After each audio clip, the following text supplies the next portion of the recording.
ഹായ്ഡ മക്കളെ, എല്ലാവർക്കും റൈസ് സൈക്കിളിലേക്ക് സ്വാഗതം. ഫസൽ സാറും ലച്ചുമിസും ഉണ്ട്. പ്രധാനപ്പെട്ട കുറച്ച് കാര്യങ്ങൾ പറയാൻ വേണ്ടിയിട്ടാണ് അവസാനം വരെ നിങ്ങൾ എന്ത് ചെയ്യണം, ഈ വീഡിയോ കാണണം. കാരണം എന്താണെന്ന് വെച്ചാൽ ലച്ചുമിസെ, നമ്മുടെ ക്രിസ്മസ് എക്സാം കഴിഞ്ഞു, പരീക്ഷാ പേപ്പർ കിട്ടി, പിന്നെ പേരൻസ് മീറ്റിംഗ് കഴിഞ്ഞു. ചുരുക്കി പറഞ്ഞാൽ ഒരു വീടൊക്കെ ചിലപ്പോൾ ഒരു ശോകം മൂവായിരിക്കും. ഓക്കെ, അതിന്റെ റീസൺ എന്ന് പറയുന്നത് അവരുടെ ആ ഒരു ക്രിസ്മസ് എക്സാമിന് അവർ വിചാരിച്ച ആ ഒരു രീതിയിൽ അവർക്ക് എഴുതാൻ പറ്റിയില്ല എന്നുള്ളത് തന്നെ. പെർഫോമൻസ് ഓണം എക്സാമിനെ കമ്പയർ ചെയ്യുമ്പോൾ കുറച്ച് താഴേക്ക് വന്നിട്ടുണ്ട് എന്നുള്ളത് സത്യം തന്നെയാണ്. നമ്മളെ കോൺടാക്ട് ചെയ്യുന്ന ഒരു 90% കുട്ടികളും പറയുന്നത് അതേ കാര്യമാണ്. അതിൽ ഏറ്റവും സങ്കടം തോന്നുന്നത് 1-2 സബ്ജക്ട്സ് അല്ല, അവർക്ക് എല്ലാ സബ്ജക്ട്സും ഒരുപോലെ നന്നായിട്ട് പെർഫോം ചെയ്യാൻ പറ്റിയില്ല. കഴിഞ്ഞ തവണ ഓണപരീക്ഷയ്ക്ക് A+ വാങ്ങിച്ച ആളുകൾ അല്ലെങ്കിൽ ഫുള്ള് വാങ്ങിച്ച ആളുകൾക്ക് പോലും ഇപ്രാവശ്യം മാർക്ക് കുറഞ്ഞു. അതിന്റെ കൺസേണിലാണ് നിങ്ങൾ നിൽക്കുന്നത്.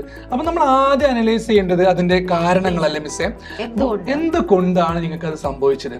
അപ്പൊ മിസ് അതിന്റെ കാരണങ്ങൾ നമ്മൾ എണ്ണുകയാണെങ്കിൽ ആദ്യത്തെ റീസൺ ആയിട്ട് എന്താ പറയാൻ പറ്റുക? മക്കള് പറയുന്നുണ്ടാവുക എക്സാം ഭയങ്കര ടഫായിരുന്നു, വിചാരിച്ച പോലെയല്ല ക്വസ്റ്റ്യൻ പേപ്പർ വന്നത് എന്നുള്ളതാണ്. പക്ഷെ നിങ്ങൾ ആലോചിക്കുന്ന ഒരു കാര്യം എന്ന് പറയുന്നത് നമ്മുടെ ക്വസ്റ്റ്യൻ പേപ്പറിലുള്ള ചോദ്യങ്ങളെല്ലാം നമ്മുടെ ടെക്സ്റ്റ് ബുക്കിലുള്ള ചോദ്യങ്ങൾ തന്നെയാണ്. ഈവൻ നമ്മളെല്ലാവരും ക്ലാസ്സുകൾ പറയുന്ന ചോദ്യങ്ങൾ ആയിരുന്നു.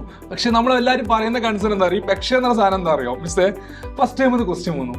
അപ്പൊ നിങ്ങളുടെ ആദ്യമേ പറയുന്നല്ലേ 20% ക്വസ്റ്റ്യൻ ഫസ്റ്റ് ടൈം ഉണ്ടാവും എല്ലാരും പറയും, സ്കൂളിൽ പറയുന്നുണ്ട്,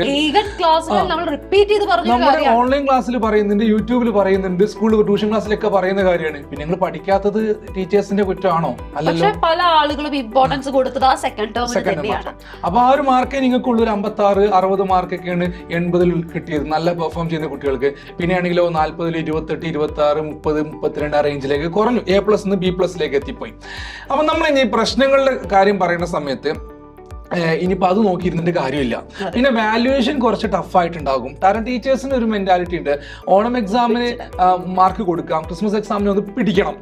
ഞാൻ ആരും പിടിച്ചിട്ടുണ്ട് ഇല്ലെന്ന് പറയുന്നത്. നമ്മുടെ റേസിലെ ഓൺലൈനിൽ ഓഫ്ലൈനിൽ പഠിക്കുന്ന ഒരു കുട്ടിക്ക് പോലും ഞാൻ വാരിക്ക് ഒരു മാർക്ക് ഇട്ട് കൊടുത്തില്ല, നന്നായിട്ട് പിടിച്ചിട്ട്.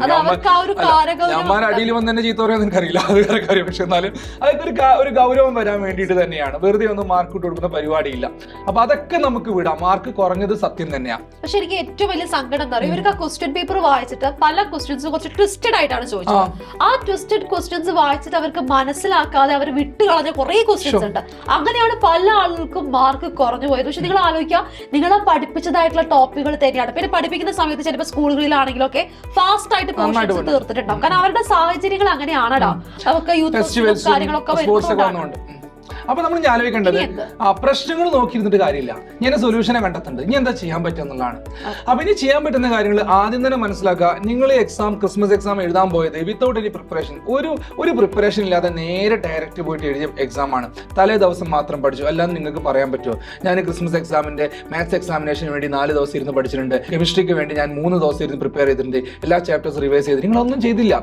നിങ്ങളെ കയ്യിലുള്ളത് മാത്രം എടുത്ത് എഴുതിയിട്ടാണ് അവർ ഈ മാർക്ക് നേടിയത്. പക്ഷെ ഇനി അങ്ങനെയാണോ ട്രെൻഡ്? അല്ല.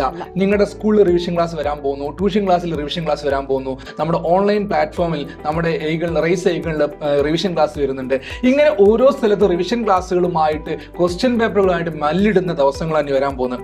അപ്പൊ ഇനി നിങ്ങളോട് എനിക്ക് പറയാനുള്ളത്, എനിക്കെന്നല്ല നമ്മുടെ റൈസ് സൈക്കിളിൽ നിങ്ങളോട് പറയാനുള്ളത്, ഇനിയും നിങ്ങളുടെ പരിപാടി ഉഴപ്പിയിട്ട് അയ്യോ എന്റെ മാർക്ക് പോയെന്ന് പറഞ്ഞിരിക്കുകയാണെങ്കിൽ എന്ത് സംഭവിക്കും മിസ്സേ?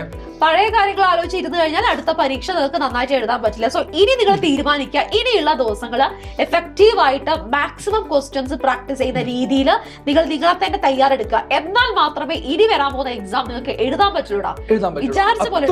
അപ്പൊ നമ്മൾ ആലോചിക്കേണ്ടത് ഏതിലാണ് നന്നായിട്ട് മാർക്ക് വരുന്നത്, ഏതാണ് എന്റെ കയ്യിൽ തീരെ ഇല്ലാത്തത്, അത് നന്നായിട്ട് മനസ്സിലാക്കി അതിന് കുറച്ചുകൂടെ ഫോക്കസ് ചെയ്തിട്ട് ഇരുന്ന് പ്രിപ്പയർ ചെയ്യണം. അപ്പൊ നമ്മുടെ റൈസ് സൈക്കിളിൽ പുതിയ സ്റ്റഡി പ്ലാനും ലൈവ് ക്ലാസ്സുകളും തുടങ്ങാൻ പോവാണ്. അതിനുള്ള എല്ലാ സപ്പോർട്ടും ഞങ്ങൾ തരുന്നുണ്ട്. ആ ഒരു പാറ്റേണിൽ നിങ്ങൾ പോകുന്ന സമയത്ത് എല്ലാ ചാപ്റ്റേഴ്സും നമ്മൾ റിവൈസ് ചെയ്തിട്ട് എല്ലാ സബ്ജക്റ്റിന്റെ റിവിഷൻ നടത്തിയിട്ട് നിങ്ങൾ എക്സാമിനേഷന് വിടുള്ളൂ. അത് മോഡൽ എക്സാം ആയിക്കോട്ടെ, ഫൈനൽ എക്സാം ആയിക്കോട്ടെ. അപ്പോൾ ഒരു പേടി പേടിക്കേണ്ട. ഇനിയുള്ള ദിവസങ്ങൾ എഫക്റ്റീവ് ആയിട്ട് നല്ലൊരു സ്റ്റഡി പ്ലാനോട് കൂടിയിട്ട് നന്നായിട്ട് പ്രിപ്പയർ ചെയ്ത് ഹാർഡ് വർക്ക് ചെയ്താൽ, സ്മാർട്ട് വർക്കും കൂടി ആകുമ്പോൾ A+ കുറഞ്ഞൊരു പരിപാടി നിങ്ങൾക്ക് ഉണ്ടാവില്ല. A+ നമ്മൾ നേടിയെടുക്കണം, നിങ്ങളെ കൊണ്ട് സാധിക്കും. അതിനുള്ള കാലിബർ നിങ്ങൾക്ക് എല്ലാവർക്കും ഉണ്ട്.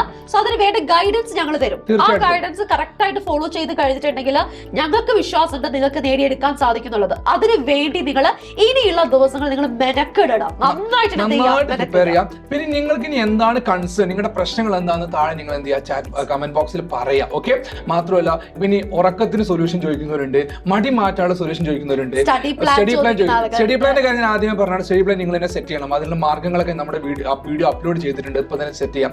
ഇതിനൊക്കെ സൊല്യൂഷൻസുമായിട്ട് ഞങ്ങൾ വരുന്നുണ്ട് എന്തായാലും. അപ്പോൾ സ്റ്റേ ട്യൂൺഡ്. ഇനി ആദ്യമായിട്ട് കാണുന്നവരോട് ഞാൻ പറയുകയാണ്, സബ്സ്ക്രൈബ് ചെയ്യാനും ഷെയർ ചെയ്യാനും മാക്സിമം ആളുകളിലേക്ക് എത്തിക്കാനും മറക്കരുത്. ഓക്കെ, കാരണം ഈ ചാനലിൽ നിങ്ങൾക്ക് വേണ്ട എല്ലാ കാര്യങ്ങളും കിട്ടുന്നത് നിങ്ങളിലേക്ക് എത്തണമെങ്കിൽ അത് സബ്സ്ക്രൈബ് ചെയ്താലേ നടക്കുള്ളൂ. അതുകൊണ്ടാണ് സബ്സ്ക്രൈബ് ചെയ്യാൻ വേണ്ടി പറയുന്നത്.